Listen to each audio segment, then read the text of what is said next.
All right, let's get right into it.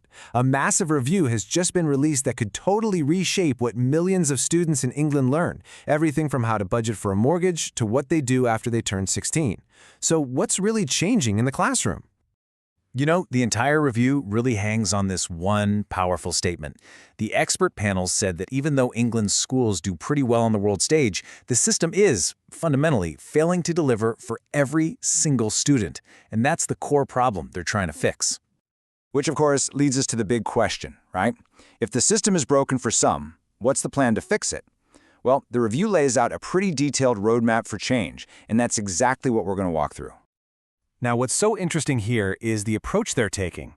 The panel was really clear. This is not about tearing the whole thing down and starting from scratch. Their mantra is evolution, not revolution. The idea is to build on what's already working while still making some pretty significant changes. So this is really the heart of the matter.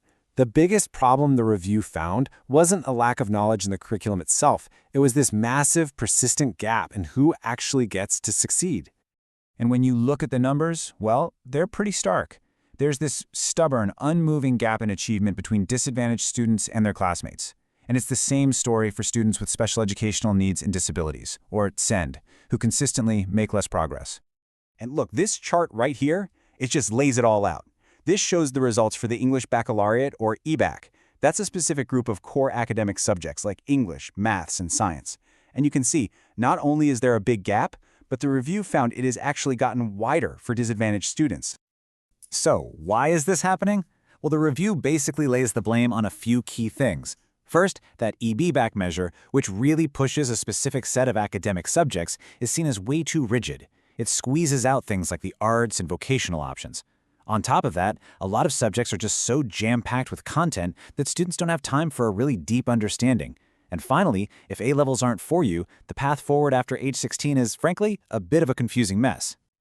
Okay, so if that's the diagnosis, what's the prescription? It's all about updating what students are actually learning. How do you build a curriculum that tackles these problems and gets kids ready for the modern world? The biggest, most headline-grabbing change is this major shift in philosophy. So out goes that rigid EBAC performance measure, which the review basically said was boxing students in. And in its place, a new, clear focus on practical, 21st century skills that will be woven through the whole curriculum. And this is where it starts to feel really real. We're talking about teaching financial literacy, things like budgeting, how mortgages actually work, and digital literacy, like how to spot those super sophisticated AI-generated fake news stories. These are skills for navigating the real world. And it's not just about adding new stuff. The core subjects are getting an update too. In English, there's going to be a bigger focus on speaking skills and drama. The maths curriculum is being resequenced to make sure students really master the basics before they move on. Science GCSEs are being streamlined to reduce that feeling of overload. And a brand new computing GCSE is being created to properly include topics like, you guessed it, AI. So, what happens after GCSEs? The review makes a great point. Just tweaking the curriculum isn't enough. You also have to reform the pathways students take and, crucially, how you check their progress along the way. So the plan is to simplify the whole post-16 landscape into 3 really clear, high-quality pathways.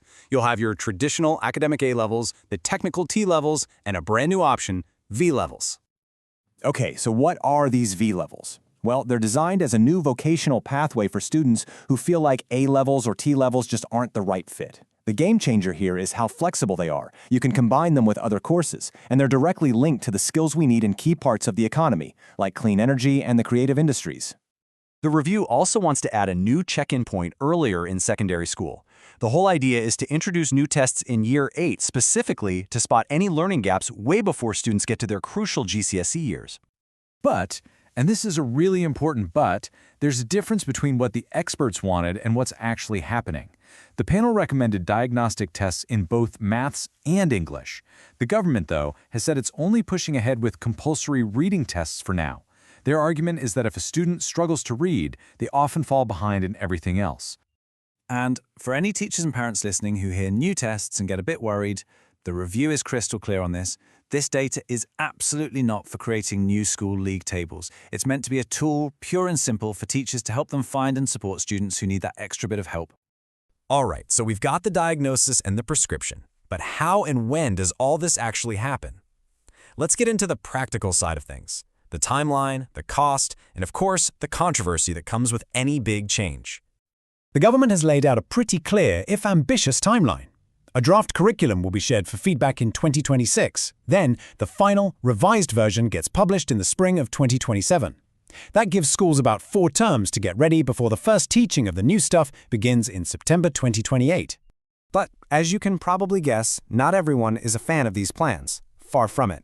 The opposition has been pretty scathing, with the Shadow Education Secretary calling the whole thing education vandalism that'll leave kids with a weaker understanding of the country's story.